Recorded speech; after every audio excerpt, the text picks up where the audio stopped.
who will tell us more about his experiences about anxiety and distress. So his speech is about how to tolerate distress, and he will be talking to us from Tampere, Finland.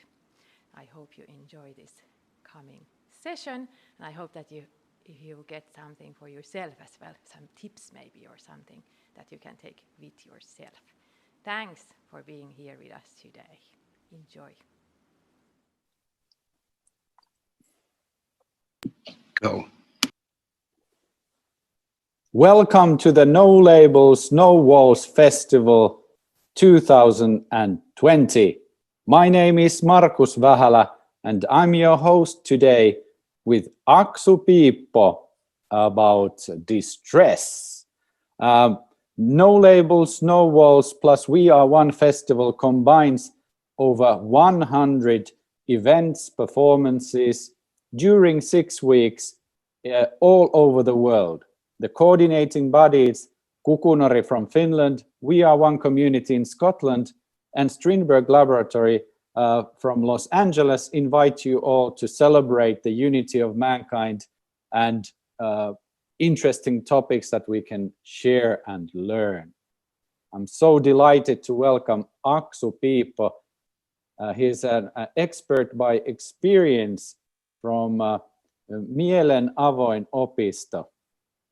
What kind of skills and traits do one need to live through a great distress?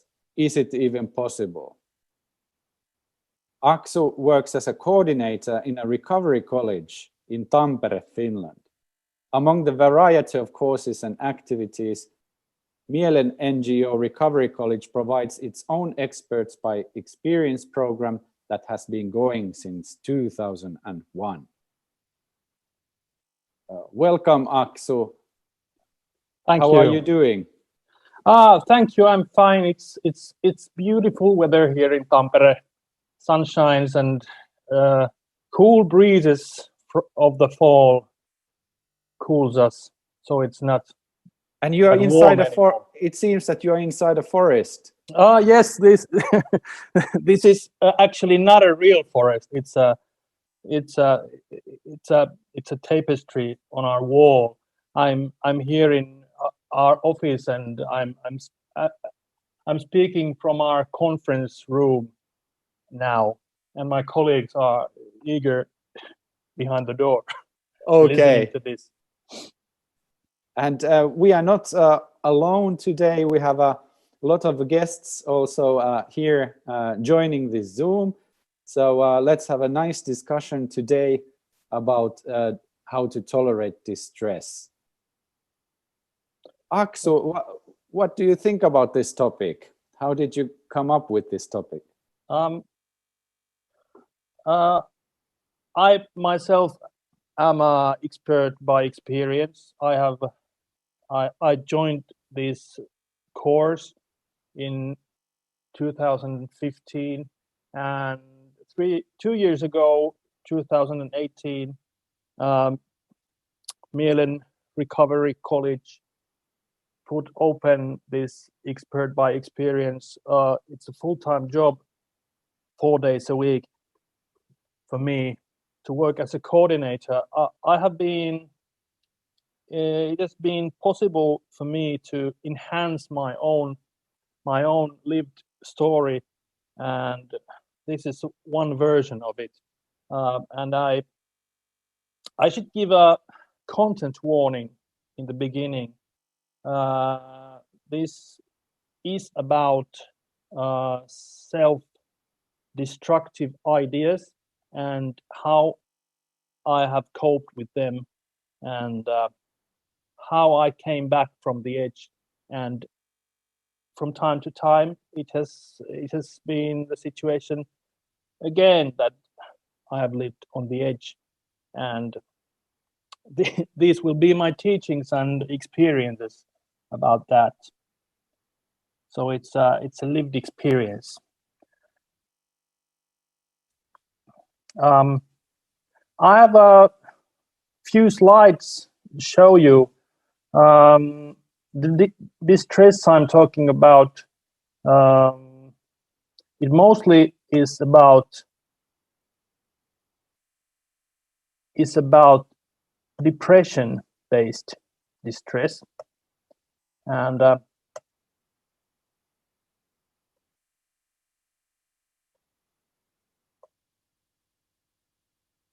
here it goes. So this is from Cambridge Dictionary. It's a feeling of extreme worry, sadness, or pain.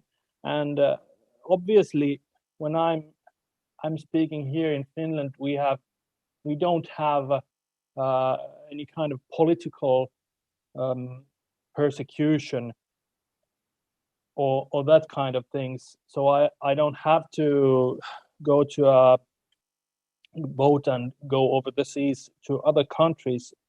So my distress is not material, it's more mental kind.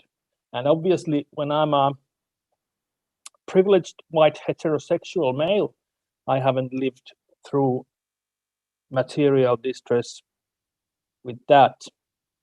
But here is a quote from my most important book. It's by Marsha Linehan. It's called DBT Skills Training Manual. It's the context of this class, but I will discuss that a little later.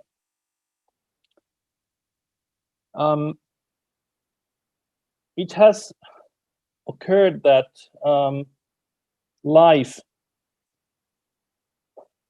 the pain in life, you have to, from time to time, you have to just take it. Pain and distress are parts of life, and they can't be entirely avoided, as it says here in this wise quote. But the landscapes I'm talking about are, this is a metaphor, obviously, a cliff where one gets to choose, a mental cliff that involves actions, extreme actions. And depression have taken me from time to time to situations where I have felt that I haven't had opportunity. I couldn't see in a direction. I have felt no purpose. And in some moments I have felt nothing but pain. And it has seemed to me that the ending my life has been the only way to stop that pain. And this class or lecture is about that, how to come back. First, I have to tell about my background, what causes me depression. This is obviously a medical diagnosis, but it gives me valuation that helps me understand myself. This is, I know that everyone do not like or it's not that helpful to talk about diagnosis, but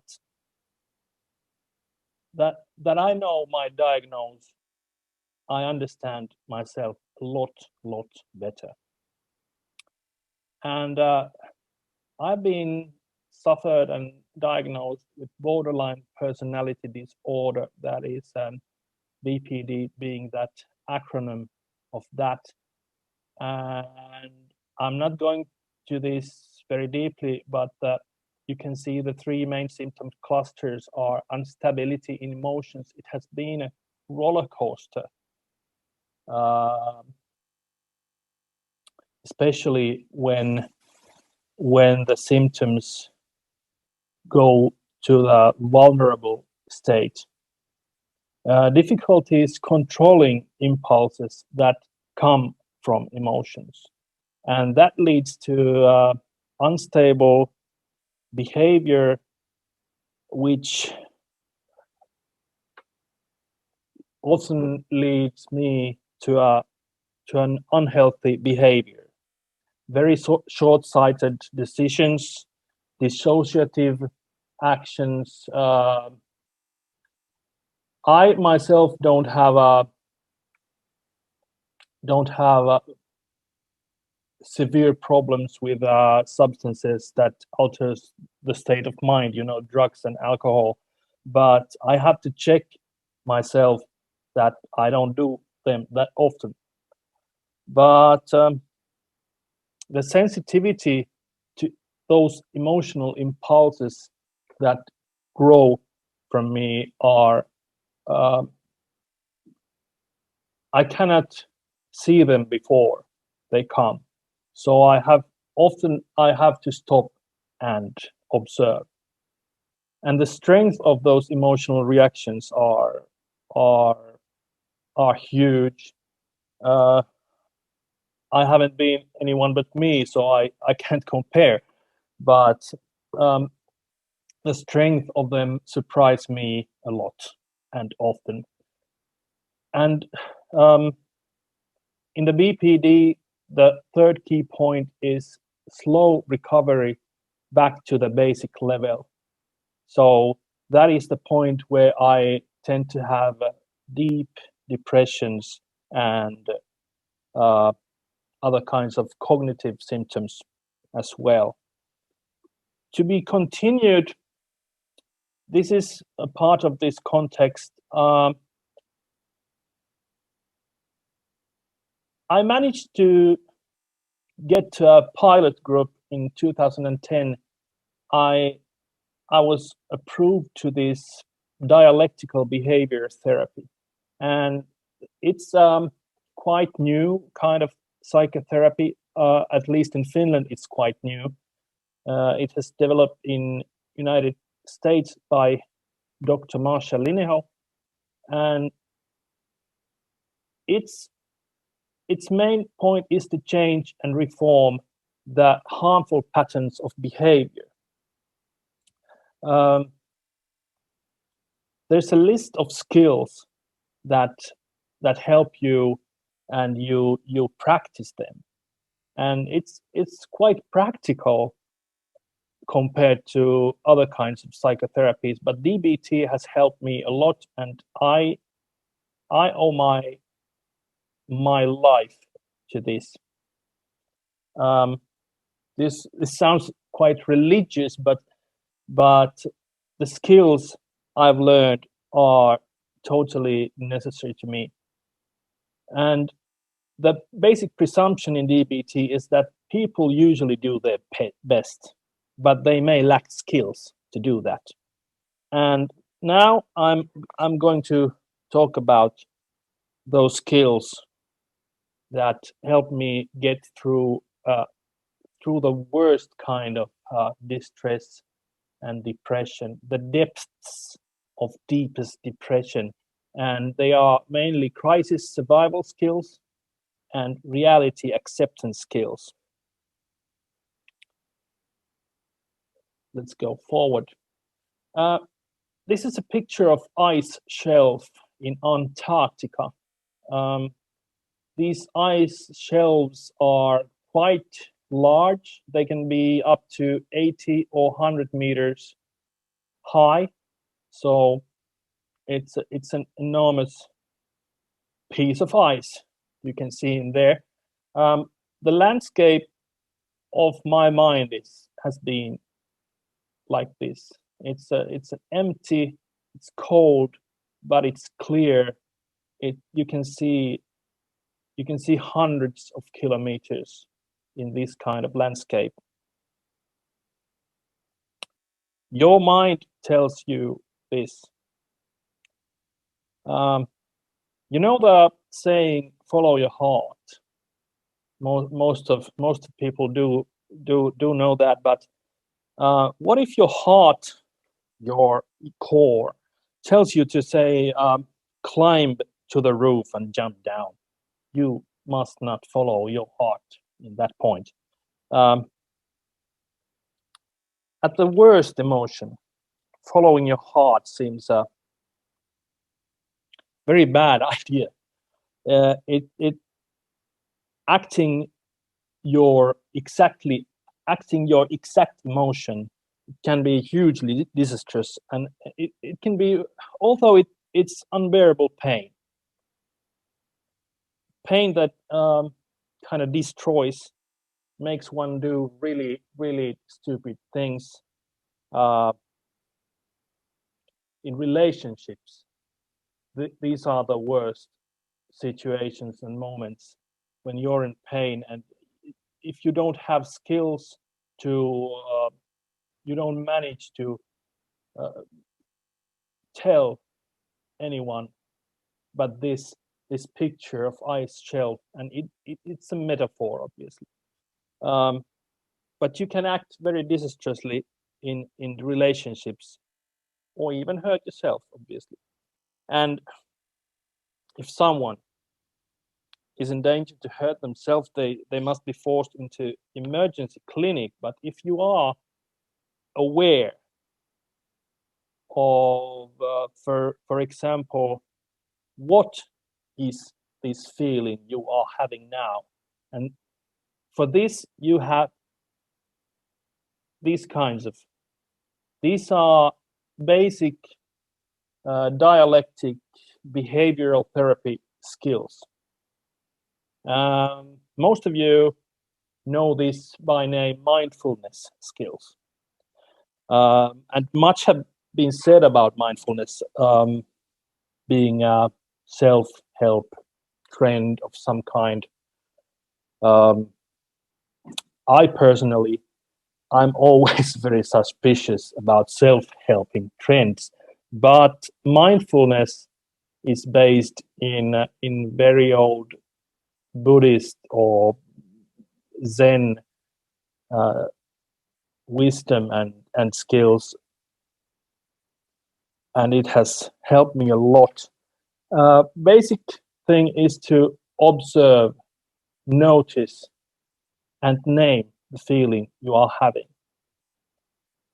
And for a person who doesn't have good skills observing, or worse, naming the emotions you have, mindfulness skills have helped build ground for regulating the emotions.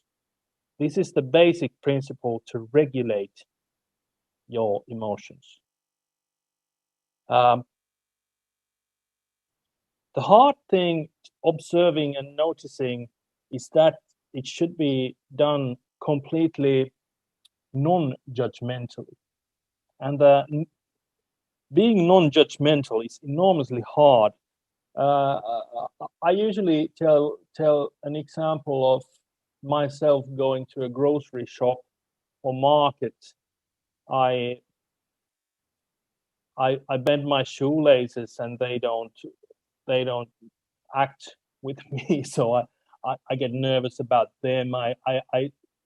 There's a neighbor shouting in stairs of my house, judgmental thought about that. I go outside, there's bicycles running before you recklessly, you always judgmental. There's so much things to be judgmental about, and it goes on every second of time. And when I have extreme emotions, maybe rage, shame, being amongst most harmful. I remember as a child, I became known of my tantrums. My related ones, family relations, did Aksu have one of his tantrums? In my later life, when I have a background of in theater, so as my creativity grew, I became such good in harming my closest ones with words. But after these tantrums, the rage towards myself and the shame and feeling the guilt of acting, of my own behavior, it comes that big that it's so hard to be non-judgmental about that. But somehow you should, to cope in life, you should be able to do that. That's some kind of magic Jedi Zen skill, but you should practice that. Everybody should practice that. And these tantrums, they are full of white rage.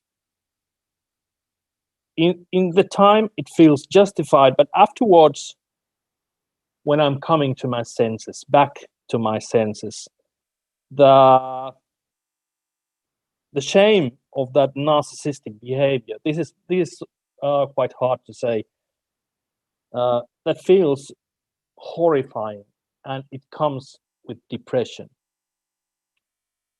And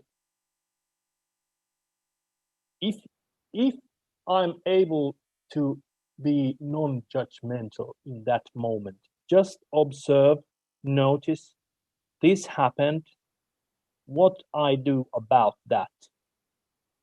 And if I want to change that kind of behavior, I have to be non-judgmental.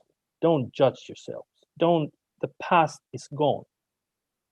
It's the complete other thing than taking responsible of your actions. That and this, they are other things. But the judgmental thoughts are most likely, they are not the loving kind, the caring kind of thoughts, and you can't build anything above them. But when you must build boundaries with something, you know something is not good for you, that's the third thing. There's this responsibility of your actions, non-judgmentally building boundaries. It's a process of going all the time and again. My depression does not build of hate all the time, being borderline, as we tend to call ourselves. The emotions, even the good emotions, feel painful. Even love can bring so much fear that the energy turns it into depression. And if you keep everything inside, all the pain from the love you get, it's a pressure chamber. Everybody knows what happens to pressure chambers. Okay, let's go forward. Most of the times, the emotions come as a reaction to something. Most of the times, they are based on interpretations. Something happens, you interpret it, you react. And interpretations are not necessarily based on facts. That's why it says check the facts. I have benefited from this. I follow the chain of my own thoughts backwards and check the facts. What caused this? What caused this thought? And what really happened? Do my reaction-based emotion match the event that happened? Or is it completely overscale, and when you have trouble to regulate your emotions, it's most of the times it's overscale. And emotions are usually rooted in earlier events of life, and some triggers may be based on things that go way back. You don't even know them. You don't even remember what causes your trigger. But emotions, this is a theory. Emotions can lead to other emotions, and there are interpretations between the emotions, and this can lead to whole building of harmful beliefs and all kinds of and when you are used to split your thinking like me to a quite black and white way, it can create very harmful chain of thoughts, and they are when you have something that's not fact, not fact, not fact, that's harmful.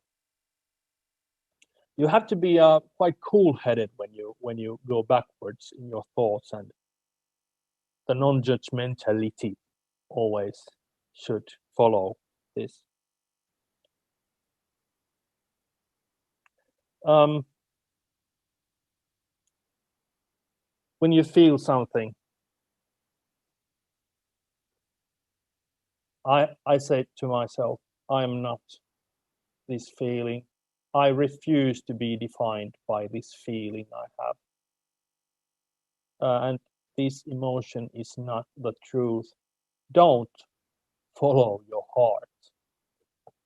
Maybe dangerous.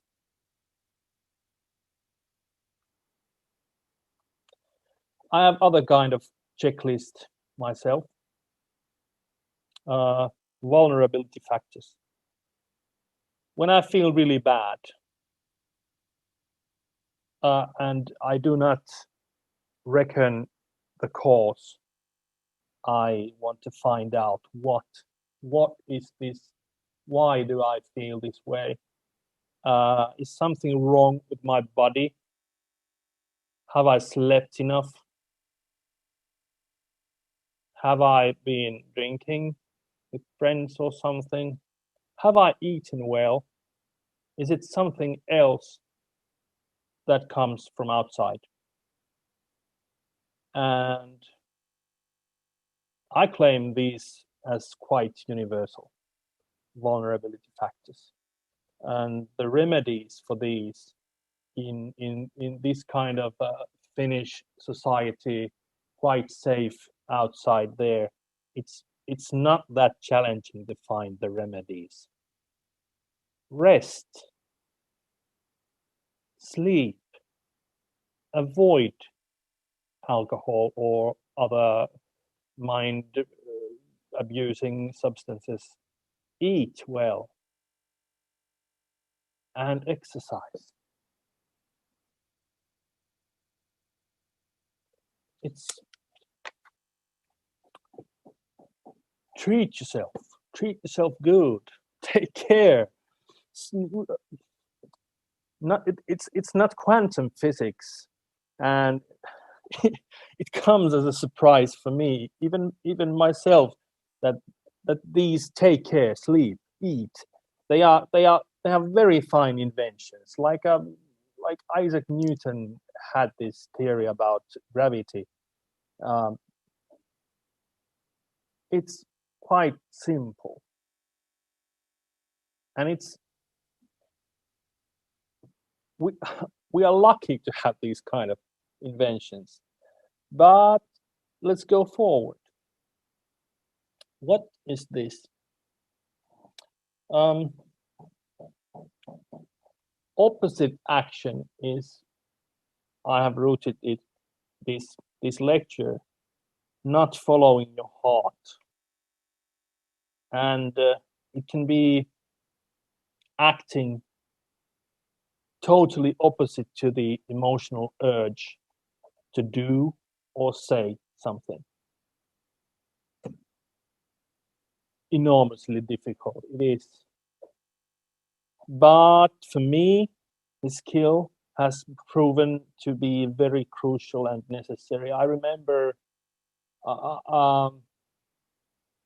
my ex-girlfriend, who is a dear friend to me nowadays, we had a row, and I managed to separate myself from her 2 times in one night, because my heart told me so. Do not follow it. Do not follow every little impulse you're having it might be wrong. I have to do these kind of things to cope. But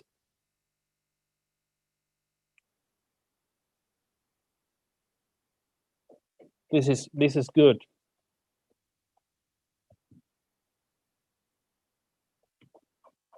Okay, this is hard. We are used to think that the mind controls the body, the physical body itself. But sometimes, or most of the time, it goes the other way around. And the bodily functions may be the ones that lead things happening in your mind. You literally,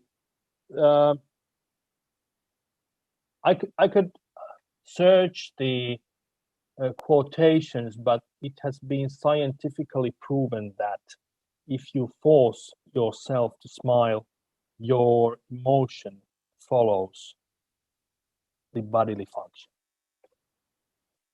In dialectical behavioral therapy, we call it half smiling, like this.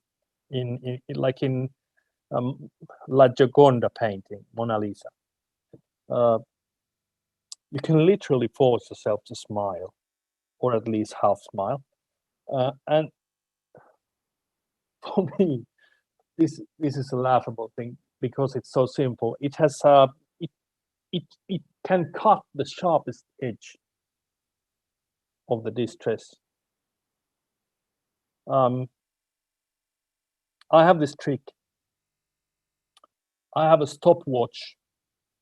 When I have the worst distress, worst moment of distress, I put the clock ticking and test how long does it take to that pain diminish or go away. Then try half smiling. And the first test, the stopwatch went to 8 minutes, 8.5 minutes, and I had completely forgotten about that distress or that pain, the sharpest edge of that anxiety. And that led to some kind of inventions. Put the clock ticking. How long does it take? How long does it last? You can distract. The mind is a weird thing that you can distract it by doing physical actions. Okay.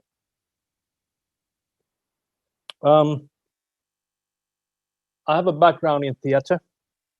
If you Google my name, Google tells as my title is a TV actor.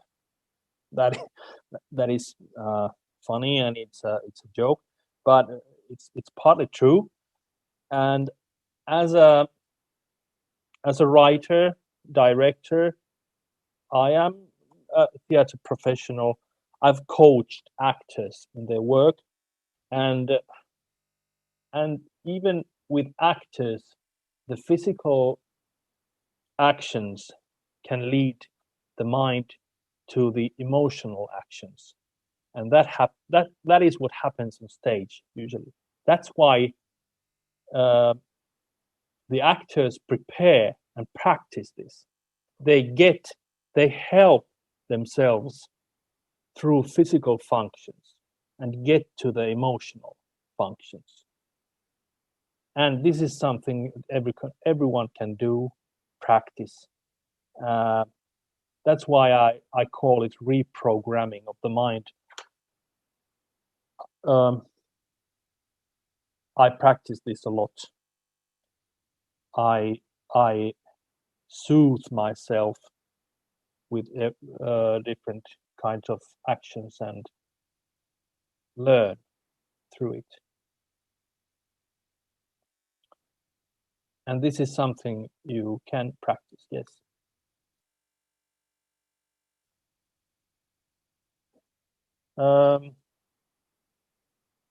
Sometimes the emotions and depression takes me into a state that lasts longer than just one day or just one moment. It's a different kind of distress of what gives you impulses, and this is something that's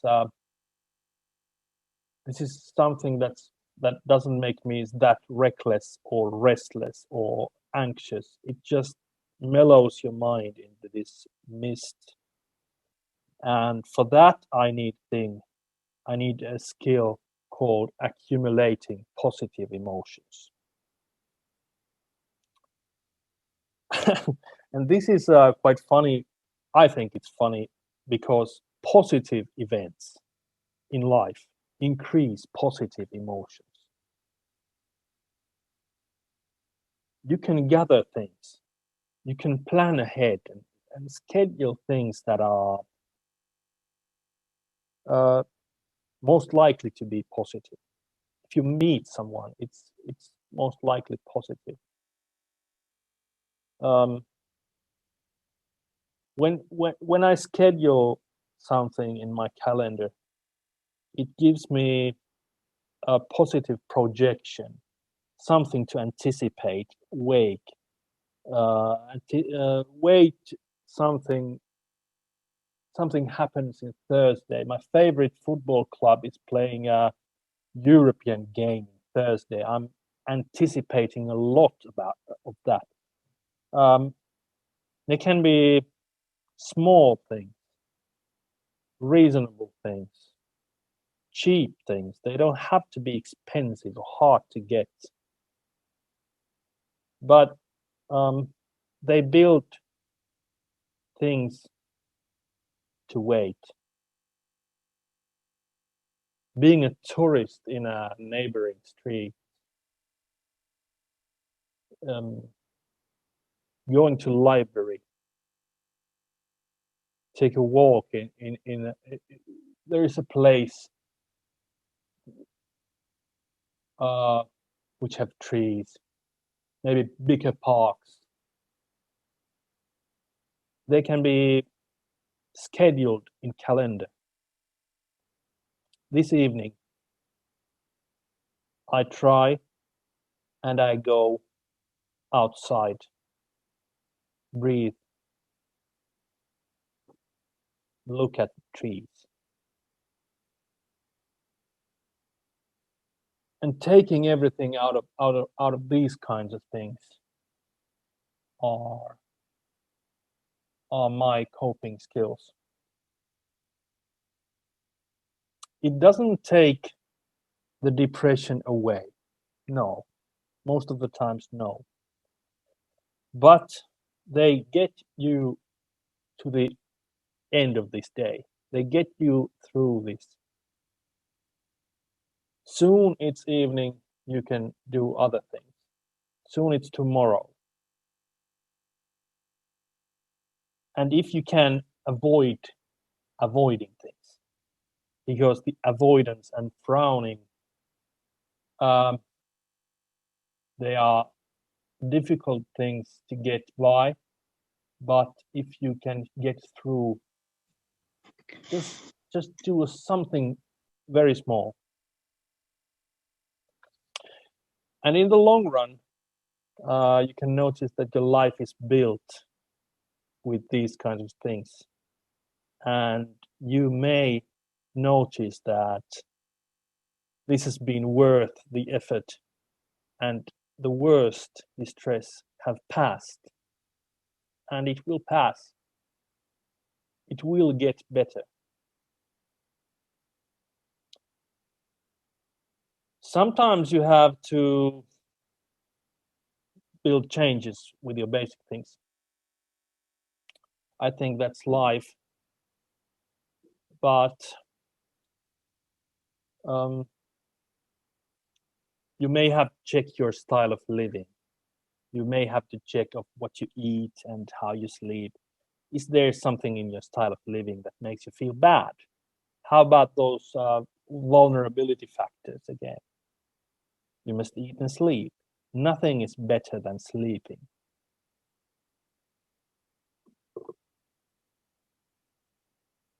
This is a picture of, I don't know what nebula it's called, but I think in every abyss there is a scale. And there will not be great things if it doesn't consist of smaller things. And we in this picture are quite small. And it's a miracle that we are here noticing anything. To me, it's a miracle. It's a present. And you may feel small, but you feel unique in this kind of abyss. Or I started with a smaller cliff and came to this universe-shaped cliff. And I think it's the same.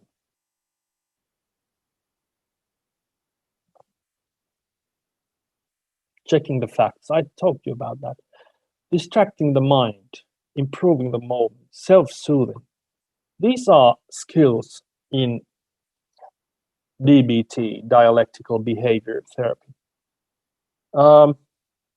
Improving the moment is something that gets you back to the mindfulness skills.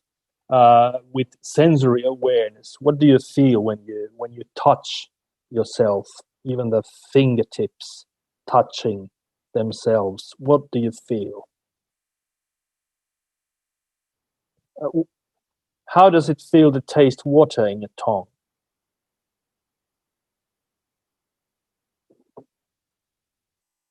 Self-soothing is about being a friend to yourself. How do you help a friend or family member who is on the edge? You don't say that follow the heart. You take them back to safe place.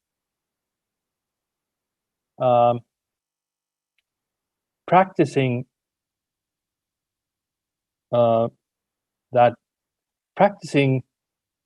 that you can be a friend to yourself and treating yourself as this person has been a key for me.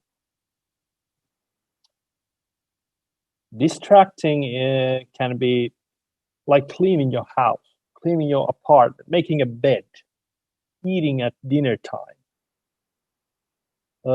exercising myself to exhaustion.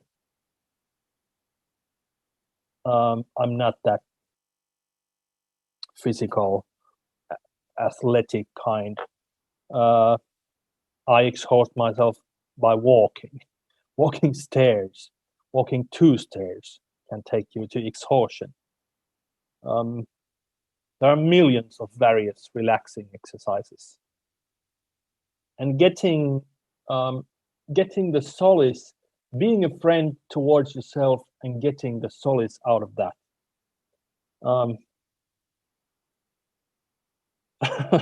My mother does that. She sings to herself, making the everyday deeds in the kitchen. She sings that nobody cares about me, and soothes herself with this. It's quite humorous also. Getting solace from something you like. I personally like music, arts, visual arts, movies, TV, books. There's nothing wrong with chocolate. If it takes you from the edge, you can comfort eat. That's better. Why feel guilty for eating for comfort when the other option is going from the cliff? You can caress yourself, tapping yourself on shoulder. You got through so much this hour, this day, and there's it's a matter of imagination. There's no boundaries, all kinds of action. And in the long run, it's not easy doing this by yourself. If you get help from somewhere, you can build from your core values. In the long run, helping the other people, voluntary work, hobbies, helping yourself, committing to something helps you through so much. And even a prayer, if that's your cup of tea, prayer most of the times is good wishes towards something. And if one does, if you manage to make a good wish about something, that's something you built towards something. That it's a deed from your values. But in the end, we have a skill that's called radical reality acceptance. What does it mean, though? It doesn't mean that we have to approve of all the wrongdoing and misery in the world. No. We only have to accept the actual facts about the present, in the past, the reasonable probabilities about the future, all the wishes you may have, all the dreams. We can be limited by our own history, our own past behavior, our own biology even, and by our probabilities. The world is not equal that way. But now is now, and the reality is this, and I take it as it is, and I accept that there is a pain in life, but it will pass. And this slide says, I asked my very dear friend about his coping skills.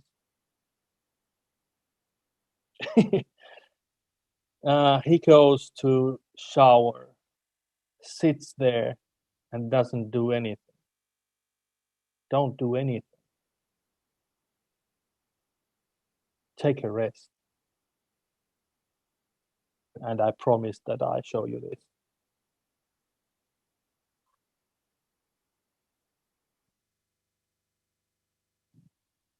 And here it says kiitos, that is thank you in Finnish. That is my mother tongue. This has been my speech or lecture about how I have coped and got through distress. Thank you. Thank you so much, Aksu. We are so delighted to have you on the No Labels, No Walls Festival.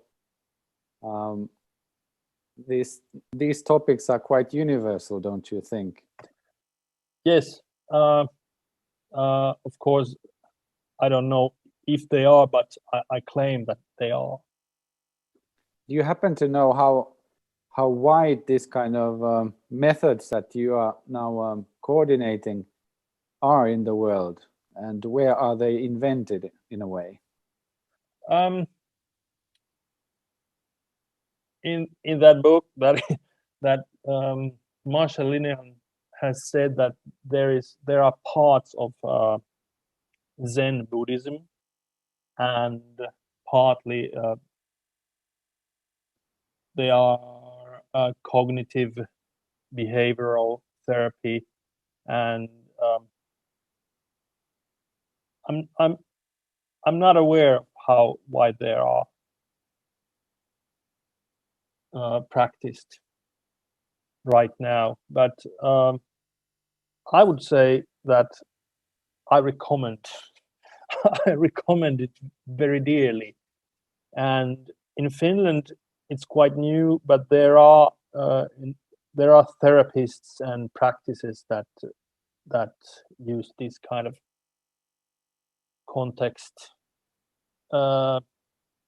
especially when treating borderliners and other kinds of personality disorders. Thank you, Aksu. Now the floor is open for questions and comments. If you'd like to comment something about this presentation or ask something from Aksu, you can do it also in the chat. You can find the chat in the bottom of your Zoom screen. Yes, if someone's interested in this Mielen Avoin Opisto Recovery College, I'm happy to tell about that as well. If you Aksu, can put the website or some info to the chat so people can read from there. Yes, just a minute. And if anybody has something to comment, there's a comment. I want to thank you. This was really good and really helpful. And that's why we have this festival, so we can share with people all over the world. Yesterday we had over 1,000 visitors during the day. Okay. So this means that special. Not only the people inside this chat have this knowledge, but it's streamed live everywhere. So I think this theme will continue definitely. Yesterday we had from California movie makers with a movie called Blue Laps about depression, and we are connecting diverse audiences together. So I would like to ask all of you participating this session to continue today with other sessions and interesting topics that link to this theme definitely. For example, there's danceability today with the idea that moving is for everybody, and also we can teach ourselves how to support each other in dancing, for example. And Mielen Recovery College is a very special place, so please contact Aksu if you can post your contact info there. So if somebody wants to contact you after this presentation, yes, of course, that would be possible. Thanks, Aksu, for sharing how these coping skills work for you. Okay, thank you. Thank you. We need to share also these experiences that these methods provide. Yes.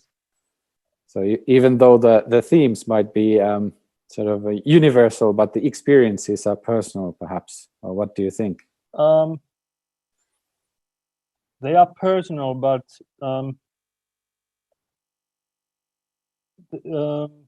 when I have held this lecture a few times, maybe 3 or 4 in Finnish. This is first time I'm having a presentation in English other than my mother tongue. The audiences have taken this quite well, and I think most of this can be identified with. But experiences are from a limited view, but I think when we have this education towards of expert by experience, the themes people talk about and the experiences they have, they usually have a universal view, and most of them have something that you can identify yourself of. and they are quite. I think they are these kinds of prisms that share something. You give something to a prism, and it reflects view of something that everyone can get out of. There's a comment here, huge and warm thanks, listening from Akas Lompolo in Finland, in Yllä's very genuine speech from you, Aksu, I appreciate. And well done with English. Okay, thank you, Siiri, kiitos. And we are closing in on a full hour soon. So Aksu, I have one question. Yes. What is your final advice to the people all over the world? What is your message that brings us forward?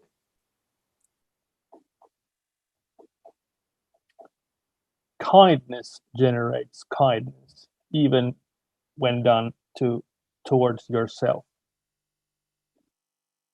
That is my message. That's perfect. Thank you, Aksu. Thank you. Thank you, everybody, for joining this session. There's loads of sessions coming up, and we want your feedback because we are not stopping. After this week, we are continuing the No Labels, No Walls, plus We Are One movement, because we want to bring people together, minorities to majorities, through art, culture, and action. So let's join forces and share important topics and expression. Feel free to watch our stream live, www.nolabelsnowalls.net, all week. So when we stop here in Finland, we continue in Scotland, and then we end in the morning in Los Angeles. So there's a lot of things to do and a lot of discussions to join. So thank you, Aksu Piippo. This was excellent. Thank you. It's been an honor. Both sides. Thank you so much. Thank you. Bye. Bye-bye.